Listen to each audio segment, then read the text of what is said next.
Good morning students, I welcome you all on this YouTube channel. Videos को like करिए students, channel को subscribe करिए और share कीजिए। देखिए लास्ट क्लास में मैंने स्टूडेंट आपको जायरो मैग्नेटिक रेशियो कराई थी और जब एक इलेक्ट्रॉन सर्कुलर पाथ में घूमता है तो what is the magnetic moment associated with it और बोहर मैग्नेटन के बारे में मैंने आपको बताया था। तो स्टूडेंट आज हम नया टॉपिक शुरू कर रहे हैं, that is torque on A current carrying rectangular loop in uniform magnetic field. अगर किसी रेक्टेंगुलर लूप को स्टूडेंट यूनिफॉर्म मैग्नेटिक फील्ड में रखा है तो उस पर कितनी टॉर्क लगती है, क्या उसका एक्सप्रेशन होता है, वो हम डिराइव करने वाले हैं।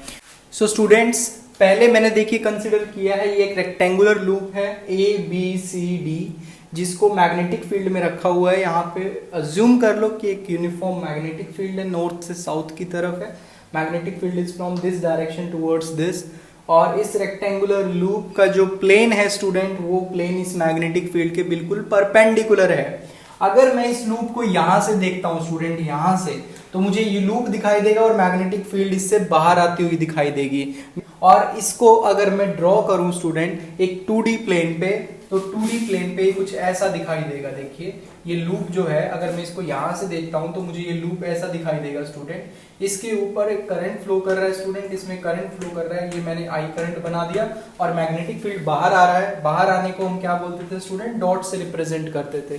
So this magnetic field is coming outward. तो अगर मैं इसको लूप को स्टूडेंट यहां से देखूंगा तो मुझे मैग्नेटिक फील्ड जो है ऐसे नजर आएगी। This is the value of magnetic field B. और स्टूडेंट इसकी जो साइड है मैं अज्यूम कर लेता हूं, let's say this side is a और ये साइड स्टूडेंट जो है ये बी है, और ये A B C and D, ये मैंने सारे पॉइंट्स दिखा दिए स्टूडेंट। और ये साइड है इसकी, यहाँ पे भी आप दिखा सकते हो, यहाँ पे भी आप दिखा सकते हो। Let's say this is A and this is let's say B. तो स्टूडेंट इस तरीके से इसकी साइड अगर दी हुई है और इसको अगर मैग्नेटिक फील्ड के परपेंडिकुलर रखा हुआ है स्टूडेंट, इसका प्लेन जो है वो मैग्नेटिक फील्ड के परपेंडिकुलर है, तो आइए देखते हैं इसके ऊपर फोर्स कितना लग रहा होगा। तो सबसे पहले अगर मैं बात करूं स्टूडेंट इस साइड की, ए बी साइड की बात करूं, क्योंकि ये लूप जो है स्टूडेंट, ये पूरा लूप 4 भाग से मिलके बना हुआ है, 4 पार्ट है इसके total, A B B C C D और डी ए। तो मैं सबसे पहले ए बी पार्ट की बात कर रहा हूँ। देखिए ए बी पार्ट में अगर आपको फोर्स निकालना है तो हमारे पास फॉर्मूला होता था student F is equal to I L cross B. तो F is equal to I L cross B का मैं यूज करके यहाँ पे डायरेक्शन निकालने की कोशिश कर रहा हूँ। L से B की तरफ आपको कर्ल करना है। L कहाँ होता है स्टूडेंट, करंट की डायरेक्शन में, तो L है नीचे की तरफ। देखिए L है नीचे की तरफ है स्टूडेंट, और मैग्नेटिक फील्ड कहाँ है, बाहर की तरफ है। तो अगर आप L से स्टूडेंट L से B की तरफ कर्ल करेंगे, L से B की तरफ अगर कर्ल करेंगे, your thumb is pointing in that direction, this is the direction of force on AB। तो स्टूडेंट ये AB का ऊपर फोर्स है, ये आउटवर्ड है। ऐसे ही स्टूडेंट अगर आप CD के ऊपर निकालें, पहले मैं अपोजिट साइड्स का आपको दिखा रहा हूं, तो CD के ऊपर अगर आप निकालेंगे तो स्टूडेंट लेंथ कहाँ है, लेंथ ऊपर की तरफ है और मैग्नेटिक फील्ड बाहर है। तो स्टूडेंट आप लेंथ की डायरेक्शन में फिंगर्स को रखिए और B की तरफ कर्ल करिए, L क्रॉस B। तो स्टूडेंट ये फोर्स की डायरेक्शन आ जाएगी। तो फोर्स की डायरेक्शन बाहर की तरफ है यहाँ पे, और ये स्टूडेंट फोर्स हो जाएगी FCD। लेकिन अगर मैं इन दोनों फोर्सेस के मैग्नीट्यूड की बात करूं स्टूडेंट, तो FAB का मैग्नीट्यूड कितना होगा, IL क्रॉस B। अगर आप देखें तो स्टूडेंट करंट तो I है और L और B के बीच में एंगल कितना होगा, लेंथ स्टूडेंट नीचे है, मैग्नेटिक फील्ड बाहर की तरफ है, दोनों एक दूसरे के परपेंडिकुलर हैं। और अगर परपेंडिकुलर है स्टूडेंट तो साइन 91 हो जाएगा आपका। तो IL क्रॉस B या फिर ILB साइन 90 में आप सिंपली लिख सकते हैं I इंटू इसकी length student, that is A multiplied by magnetic field.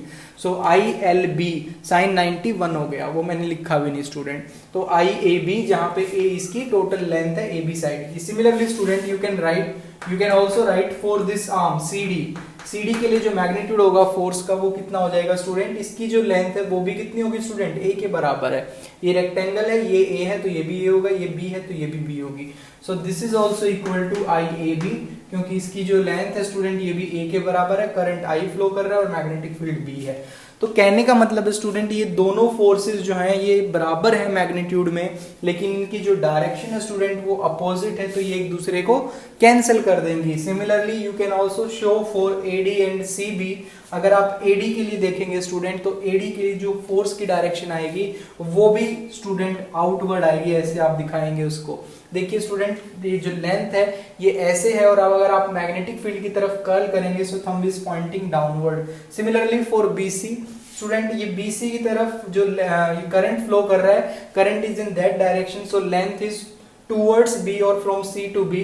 तो C टू B अगर अपनी फिंगर्स को रखेंगे और B की तरफ कर्ल करेंगे, थंब इज पॉइंटिंग अपवर्ड। तो स्टूडेंट जो फोर्स है FBC, this force FBC is equal to I, इसकी length student that is B into B, sine 90 हो जाएगा क्योंकि स्टूडेंट जो लेंथ है वो मैग्नेटिक फील्ड के परपेंडिकुलर है। Similarly student this force F, let's say AD, this FAD will be also equal to this FAD is equal to IBB। तो student ये जो फोर्सेस हैं ये बराबर है मैग्नीट्यूड में, दोनों जो फोर्सेस जो अपोजिट फोर्सेस हैं ये इनकी डायरेक्शन जो है स्टूडेंट ये अपोजिट है लेकिन मैग्नीट्यूड वाइज सेम है। तो आप कह सकते हो this force will cancel out this force and FBC will cancel out FAD and the net force we can write student net force on the loop is zero. Student net force जो हो जाएगी इस पूरे loop पे वो zero हो जाएगी क्योंकि सारी फोर्सेस क्या हैं, सारी फोर्सेस एक दूसरे को कैंसिल आउट कर रही हैं, they are equal and opposite in direction, all the forces are equal and opposite in directions, all the forces cancels out इन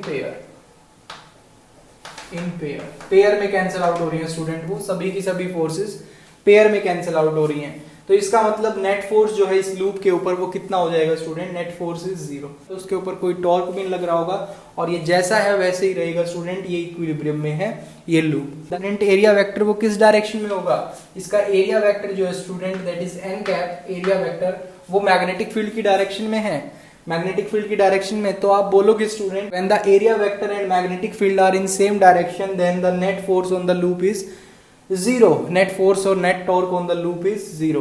तो अब बात करते हैं स्टूडेंट, ये तो था जब आपका लूप जो है उसका जो एरिया वेक्टर है स्टूडेंट वो मैग्नेटिक फील्ड की डायरेक्शन में, ये एरिया वेक्टर को भी रिप्रेजेंट करता है। तो एरिया वेक्टर अगर मैग्नेटिक फील्ड की डायरेक्शन में है तो नेट टॉर्क और फोर्स कितना आया, जीरो आया। लेकिन अगर मैं बात करूं स्टूडेंट, अब अगर इसको मैं रोटेट कर देता हूं किसी थीटा एंगल से, अगर मैं इसको रोटेट कर दूं तब क्या होगा। Consider the case when this loop is rotated by an angle theta। अगर मैंने इस लूप को थीटा एंगल से रोटेट कर दिया, अगर मैं इसको थीटा एंगल से रोटेट कर दूंगा सच दैट इसका जो एरिया वेक्टर है स्टूडेंट या फिर यूनिट नॉर्मल है वो मैग्नेटिक फील्ड के साथ थीटा एंगल बनाना शुरू कर देगा। तो अगर मैं अब इसके ऊपर फोर्सेस दिखाऊं आपको तो वो कैसे होंगे स्टूडेंट, देखिए सबसे पहले हम इस आर्म की बात करते हैं AB और CD की, जैसे पिछली बार किया था हमने। इस बार भी AB और CD आर्म के ऊपर फोर्स मैं आपको दिखा रहा हूं। देखिए AB के ऊपर जो फोर्स लगेगी स्टूडेंट वो फिर से आउटवर्ड लगेगी, आप करके देख सकते हैं। आप अगर DL से B की तरफ फिंगर्स कर्ल करेंगे स्टूडेंट, DL कहाँ पे है, इस तरफ है स्टूडेंट, DL से B की तरफ अगर फिंगर कर्ल करेंगे तो ये एक फोर्स लगेगी स्टूडेंट इस पे, इस डायरेक्शन में आउटवर्ड। सिमिलरली स्टूडेंट यहाँ पे भी अगर आप कर्ल करेंगे, यहाँ पे अगर आप कर्ल करेंगे स्टूडेंट तो आपको एक फोर्स मिलेगी इन दैट डायरेक्शन फोर्स मिलेगी स्टूडेंट। आप इस डायरेक्शन में ये करंट है स्टूडेंट, D से C की तरफ ये करंट है, तो D से C की तरफ अगर आप अपनी फिंगर्स को रख लेते हैं और B की तरफ कर्ल करते हैं, CD से B की तरफ कर्ल करते हैं, ये इस तरफ है तो थंब पॉइंट करेगा स्टूडेंट इस तरफ। ये 3 डायमेंशनल पिक्चर है, इसको समझने की कोशिश कीजिए। देखिए ये जो फोर्स होगी स्टूडेंट AB और जो CD है, सबसे इंपॉर्टेंट बात ये है स्टूडेंट ये दोनों फोर्सेस एक ही लाइन में एक्ट होंगी। अगर मैं एक लाइन ड्रॉ करूं स्टूडेंट तो उस लाइन से ये दोनों फोर्सेस पास होंगी स्टूडेंट, ये दोनों फोर्सेस जो है ये एक ही लाइन में एक्ट हो रही होंगी, इनकी जो लाइन ऑफ एक्शन है स्टूडेंट वो सेम है। तो यहां पे स्टूडेंट मैं लिखूंगा line of action of FAB and FCD is same, ये सेम है स्टूडेंट। FAB और FCD की जो लाइन ऑफ एक्शन है वो बिल्कुल सेम लाइन में ये एक्ट हो रही होंगी, तो एक दूसरे को कैंसिल आउट कर देंगी, hence they will cancel out each other, and net torque is also zero due to them,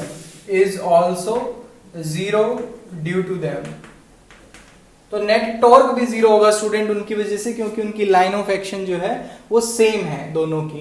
अब बात करते हैं हम BC और AD की। स्टूडेंट BC के ऊपर अगर आप देखेंगे तो DL से अगर B की तरफ कर्ल करेंगे फिंगर्स, DL से B की तरफ अगर कर्ल करेंगे, so my thumb is pointing upward, so this is the force on BC। और स्टूडेंट इस पे अगर बात करूं तो मैं इस पे लगेगा FAD डाउनवर्ड। आप करके देख लेना स्टूडेंट, अगर आप DL से B की तरफ फिंगर्स कर्ल करेंगे so thumb is pointing downward FAD। तो स्टूडेंट यहाँ पे ये फोर्सेस का मैग्नीट्यूड तो बराबर होगा, लेकिन इनकी लाइन ऑफ एक्शन जो है, लाइन ऑफ एक्शन आप देखिए, दोनों की लाइन ऑफ एक्शन बिल्कुल अलग है और ये टॉर्क प्रोड्यूस करेंगी। In fact they will constitute a couple. देखिए मैं इनका डायग्राम बनाता हूं। अगर आप सामने से देखेंगे स्टूडेंट तो आपको ये फोर्सेस कैसी नजर आएंगी, आपको ये कुछ ऐसी नजर आएंगी स्टूडेंट। देखिए आपको ये जो AB आर्म है, ये मैं दिखा रहा हूं AB आर्म, और इस AB आर्म में यहाँ पे जो फोर्स है स्टूडेंट, ये मैंने इसको इधर से देखा है, यहाँ से सामने से अगर मैं इसको देखूंगा तो मुझे इस आर्म के ऊपर स्टूडेंट अपवर्ड डायरेक्शन में फोर्स दिखाई देगा, इसमें मुझे अपवर्ड डायरेक्शन में फोर्स दिखाई देगा दैट इज FBC, और यहाँ पे मुझे फोर्स दिखाई देगा डाउनवर्ड डायरेक्शन में दैट इज FAD। और स्टूडेंट इसका जो एंगल है, एरिया वेक्टर जो है student that is n cap vector, वो इसके परपेंडिकुलर है, जो कि मैग्नेटिक फील्ड के साथ कितना एंगल बना रहा है स्टूडेंट, मैग्नेटिक फील्ड के साथ थीटा एंगल बना रहा है। तो ये इसका डायग्राम बन गया। अगर हम इसको यहां से देखते हैं तो आप यहाँ पे क्लियरली देख सकते हैं स्टूडेंट, ये इसकी लाइन ऑफ एक्शन है, FBC की लाइन ऑफ एक्शन ये होगी स्टूडेंट, और FAD की लाइन ऑफ एक्शन ये होगी स्टूडेंट, FAD की लाइन ऑफ एक्शन ये हो जाएगी। तो इसमें आपको क्लियरली इंडिकेट हो रहा होगा कि इनकी दोनों की लाइन ऑफ एक्शन जो है वो अलग अलग हैं। तो स्टूडेंट ये नेट फोर्स तो जीरो एग्जर्ट करेंगे क्योंकि FAD और FBC बराबर हैं, तो ट्रांसलेटरी मोशन तो नहीं हो सकता इसका, लेकिन स्टूडेंट ये रोटेटरी मोशन प्रोड्यूस करेंगे और एक नेट टॉर्क लगेगा। और इस टाइप के forces student which are separated by some distance and their line of action are different will constitute a couple. Two equal and opposite forces which are separated by some distance will constitute a couple. तो student ये couple constitute करेंगे। सो मैं लिख देता हूं FBC and FAD will constitute a couple. और student इसमें मैंने आपको फॉर्मूला बताया था, नेट टॉर्क अगर आपको निकालनी है इस O पॉइंट के अबाउट, सपोज ये पॉइंट O है स्टूडेंट, ये वाला पॉइंट O है, तो आपको अगर नेट टॉर्क निकालना है student, net torque about O, उसका फॉर्मूला होता था student force multiplied by the perpendicular distance between the line of action of the two forces. ये होता था student force F multiplied by perpendicular distance between the line of action of two forces, line of action of two forces. तो student ये formula होता था force into perpendicular distance between line of action of two forces. तो देखिए दो forces की line of action जो है ये है, ये इस फोर्स की FBC की FAD की है, इनके बीच में परपेंडिकुलर डिस्टेंस ये है स्टूडेंट, ये परपेंडिकुलर डिस्टेंस आपको निकालना है। दूसरी बात, ये जो साइड थी स्टूडेंट, ये वाली साइड हमने कितनी ली थी, उसमें A के बराबर हमने ली थी, ये A ली थी स्टूडेंट और ये B ली थी, ये हमने B ली थी वहां पे और इसको A लिया था। तो स्टूडेंट ये जो साइड है हमारे पास, दिस साइड, यहां से लेके यहां तक ये जो साइड है स्टूडेंट, ये A दे रखी है आपको। तो अगर ये पता है स्टूडेंट हमें हाइपोटेन्यूज, और ये एंगल देखिए ये थीटा है स्टूडेंट, ये 90 माइनस थीटा होगा, ये 90 माइनस थीटा होगा और ये एंगल स्टूडेंट थीटा हो जाएगा। आप करके देख लेना, ये ऑल्टरनेट इंटीरियर एंगल होंगे, ये थीटा है तो स्टूडेंट ये कितना हो जाएगा 90 माइनस थीटा, ये भी 90 माइनस थीटा और ये एंगल थीटा बन जाएगा क्योंकि ये 90 डिग्री है। तो स्टूडेंट इस ट्रायंगल में अगर आप ध्यान से देखें, ये साइड अगर A है तो ये डिस्टेंस आप निकाल सकते हो। मैं यहाँ पे लिख देता हूँ student, suppose this distance is R perpendicular, then I can write student, I can write over here R perpendicular by A, that is student perpendicular by hypotenuse। देखिए इसका perpendicular बनेगा इस ट्रायंगल में, तो perpendicular by hypotenuse is equal to sin of theta। तो student आपके पास R perpendicular कितना आ गया, A sin theta आ गया, A sin theta आ गया। तो पहले फोर्स ही लिख देता हूँ student, F is equal to current कितना फ्लो कर रहा है स्टूडेंट इसके अंदर, I, इसकी लेंथ कितनी है B, सो IL और multiplied by the magnetic field B, student B। अब आप दूसरी बात ये भी देख सकते हैं कि फोर्स, ये जो स्टूडेंट लेंथ एलिमेंट है, ये लेंथ एलिमेंट मैग्नेटिक फील्ड के परपेंडिकुलर है, तो मैग्नेटिक फील्ड के परपेंडिकुलर है तो sin 91 हो गया, तो इतनी फोर्स आ जाएगी FIBB। ये जो फोर्स लगेगी ये स्टूडेंट इन दोनों पे बिल्कुल सेम होगी, this is also equal to FBC is equal to FAD। ये स्टूडेंट अब ये फोर्स मैंने निकाल दिया, तो टॉर्क कितना आ जाएगा, tau is equal to force multiplied by the perpendicular distance between the line of action of two forces. तो ये परपेंडिकुलर डिस्टेंस कितना निकाला है स्टूडेंट हमने, a sin थीटा। तो मैं इसको मल्टीप्लाई कर देता हूँ, IBB into a sin theta. अब देखिए इसमें स्टूडेंट ये जो b इंटू a है, अगर आप b को a से मल्टीप्लाई करेंगे स्टूडेंट तो इसका एरिया मिल जाएगा रेक्टेंगल का। ये इसकी एक तरीके से लेंथ है, ये ब्रेड्थ है स्टूडेंट। तो अगर आप लेंथ को ब्रेड्थ से मल्टीप्लाई करते हैं तो एरिया मिल जाएगा। तो ए बी इसके एरिया के बराबर है। लेट्स से स्टूडेंट a इसका एरिया है, मैं एज्यूम कर लेता हूँ here capital A is the area of rectangular loop. ये मान लेते हैं एरिया है इस रेक्टेंगुलर लूप का ये एरिया मान लिया मैंने A। तो अगर A रेक्टेंगुलर लूप का एरिया है तो स्टूडेंट मैंने इसको ऐसे लिख दिया, I किसके बराबर होता था, current into area enclosed by the loop, वो किसके बराबर होता था, मैग्नेटिक मोमेंट का मैग्नीट्यूड। आप ध्यान रखिए हम यहाँ पे कहीं भी वेक्टर की बात नहीं कर रहे हैं, अभी हम मैग्नीट्यूड की बात कर रहे हैं। स्टार्टिंग से जहां से मैंने लिखना शुरू किया है स्टूडेंट्स, ये सारे मैग्नीट्यूड है, अभी कहीं भी मैंने डायरेक्शन नहीं ली है, मैग्नीट्यूड है, कोई वेक्टर यूज नहीं किया है। तो अब देखिए स्टूडेंट, इसको मैं टाउ को क्या लिख सकता हूँ, IA को मैं लिख सकता हूँ m, that is magnitude of magnetic moment, और B sin theta.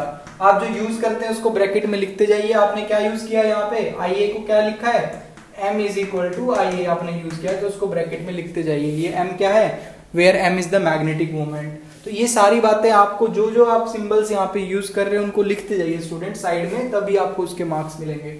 Okay, so tau is equal to MB sin theta. आप देखिए स्टूडेंट, कोई क्वांटिटी अगर इस तरीके से लिखी होती है तो जरूर वो उन दोनों का क्रॉस प्रोडक्ट होता है। तो इसका मतलब m और b का क्रॉस प्रोडक्ट है। आपने पढ़ा था स्टूडेंट AB sin थीटा किसके बराबर होता है, A क्रॉस B के। तो MB sin थीटा किसके बराबर होगा स्टूडेंट, M क्रॉस B के।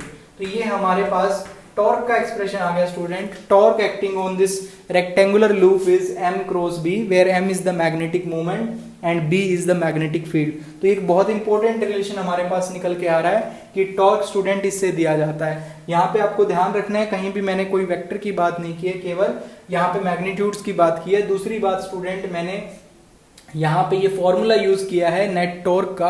ये कपल के लिए फॉर्मूला होता है कि नेट फोर्स जितनी लग रही है multiplied by the perpendicular distance between the line of action of two forces. देखिए स्टूडेंट, हमने रिलेशन निकाल लिया है कि टॉर्क क्या होता है, tau is equal to M cross B। तो अब कुछ केसेस देख लेते हैं। देखिए ये M क्या है, मैग्नेटिक मोमेंट है, और मैग्नेटिक मोमेंट वेक्टर आपको पता होना चाहिए कि ये आप किस डायरेक्शन में लेते हैं, according to right hand thumb rule in the direction of area vector. Area vector की डायरेक्शन में M होता है, और B जो है स्टूडेंट वो मैग्नेटिक फील्ड वेक्टर है। तो पहला केस है स्टूडेंट, अगर आपका मैग्नेटिक फील्ड वेक्टर, ये मैग्नेटिक फील्ड वेक्टर और मैग्नेटिक मोमेंट के बीच में 0 डिग्री एंगल है, दोनों एक ही डायरेक्शन में है, दोनों एक ही डायरेक्शन में। वो कब होता है स्टूडेंट, हम ऑलरेडी देख चुके हैं इस चीज को, जब आपका लूप स्टूडेंट, जब आपका लूप जो है वो मैग्नेटिक फील्ड, उसका प्लेन जो है वो मैग्नेटिक फील्ड के परपेंडिकुलर होता है, तब ये वाला केस होता है स्टूडेंट। क्योंकि इसका एरिया वेक्टर मैग्नेटिक मोमेंट की डायरेक्शन में, तो यहाँ पे मैग्नेटिक मोमेंट इस तरीके से, और मैग्नेटिक फील्ड भी स्टूडेंट सपोज कर लो उसके साथ पैरेलल है।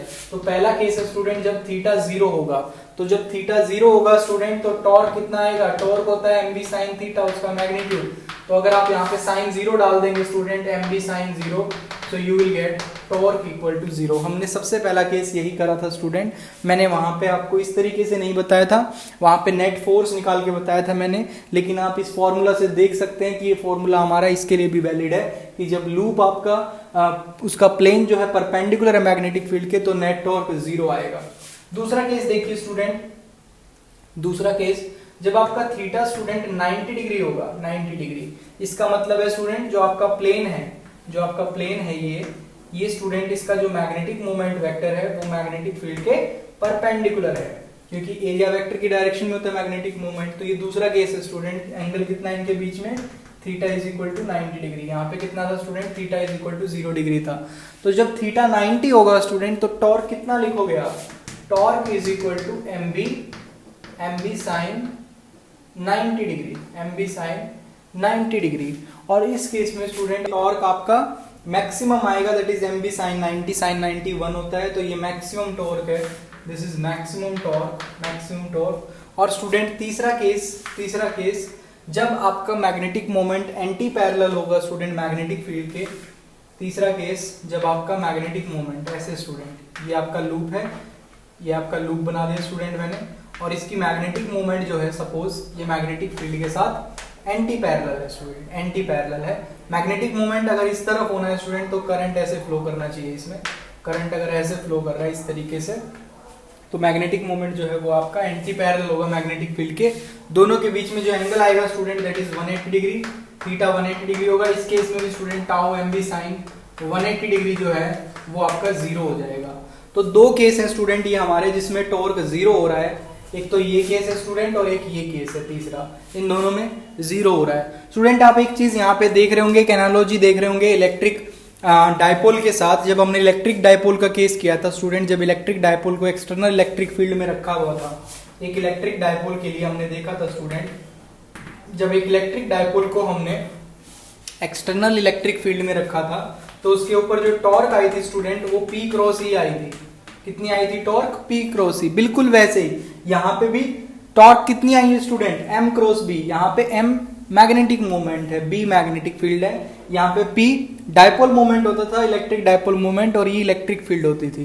तो स्टूडेंट बहुत ही ज्यादा एनालॉजी है दोनों के बीच में। वहां पे भी स्टूडेंट आपको टॉर्क जो है 2 पॉइंट्स पे जीरो मिला था और एक पॉइंट पे मैक्सिमम था। यहाँ पे भी ये 2 पॉइंट पे स्टूडेंट दैट इज 0 डिग्री और 180 डिग्री पे टॉर्क आपको जीरो मिल रहा है और 90 डिग्री पे टॉर्क मैक्सिमम मिल रहा है। और by analogy I can say that student by analogy between this electric dipole and magnetic dipole मैं लिख सकता हूँ स्टूडेंट कि ये जो दो केस होंगे, एक 0 डिग्री और एक 180 डिग्री, ये दोनों केसेस जो हैं ये इक्विलिब्रियम के केसेस होंगे स्टूडेंट्स। लेकिन जो फर्स्ट केस है जिसमें एंगल 0 डिग्री है स्टूडेंट वो स्टेबल इक्विलिब्रियम को कोरस्पॉन्ड कर रहा होगा। ये जो है स्टूडेंट ये कोरस्पॉन्ड कर रहा होगा स्टेबल इक्विलिब्रियम को। और ये जो केस है स्टूडेंट 180 डिग्री जिसमें एंगल है ये अनस्टेबल इक्विलिब्रियम को कोरस्पॉन्ड करेगा, ये अनस्टेबल इक्विलिब्रियम को कोरस्पॉन्ड करेगा।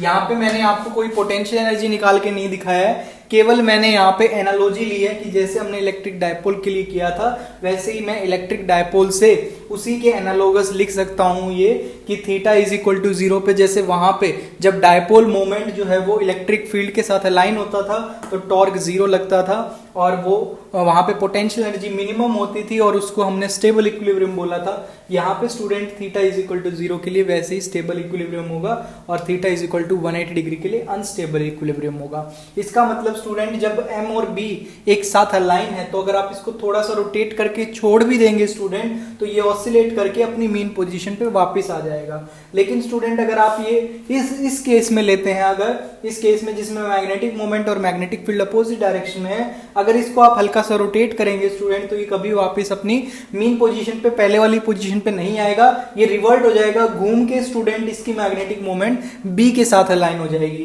तो अब यहां से आपको बात पता चल रही है कि स्टूडेंट किसी भी मैग्नेटिक डायपोल के ऊपर जो नेट टॉर्क लगता है स्टूडेंट वो इस तरीके से लगता है कि वो उसकी मैग्नेटिक मोमेंट को मैग्नेटिक फील्ड के साथ अलाइन कराना चाहते हैं।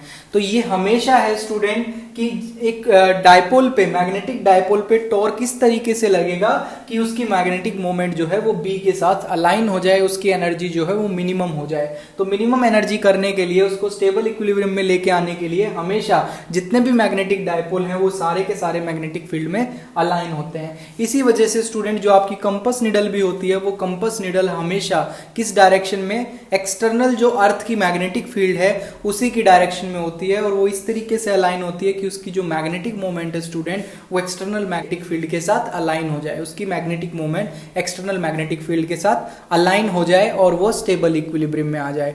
आप उसको अगर थोड़ा सा डिस्प्लेस भी करोगे स्टूडेंट तो आप देखोगे वो वाइब्रेट होके फिर से स्टेबल एक पोजीशन में आ जाती है and again in that position magnetic moment is aligned with the magnetic field. ये आप कंपास निडल में देख सकते हैं। एक और बात इसमें ध्यान रखनी है स्टूडेंट, अगर एक लूप के अंदर n टर्न्स हैं, अगर जैसे यहाँ पे तो मैंने एक ही टर्न की बात की थी, वायर की एक ही टर्न थी, लेकिन स्टूडेंट अगर सपोज कर लो यहाँ पे n टर्न्स हो जाए, यहाँ पे n टर्न्स हैं, ऐसे n टर्न्स हैं, एक नहीं है स्टूडेंट बहुत सारे टर्न्स हैं, यहाँ पे बहुत सारे टर्न्स हैं।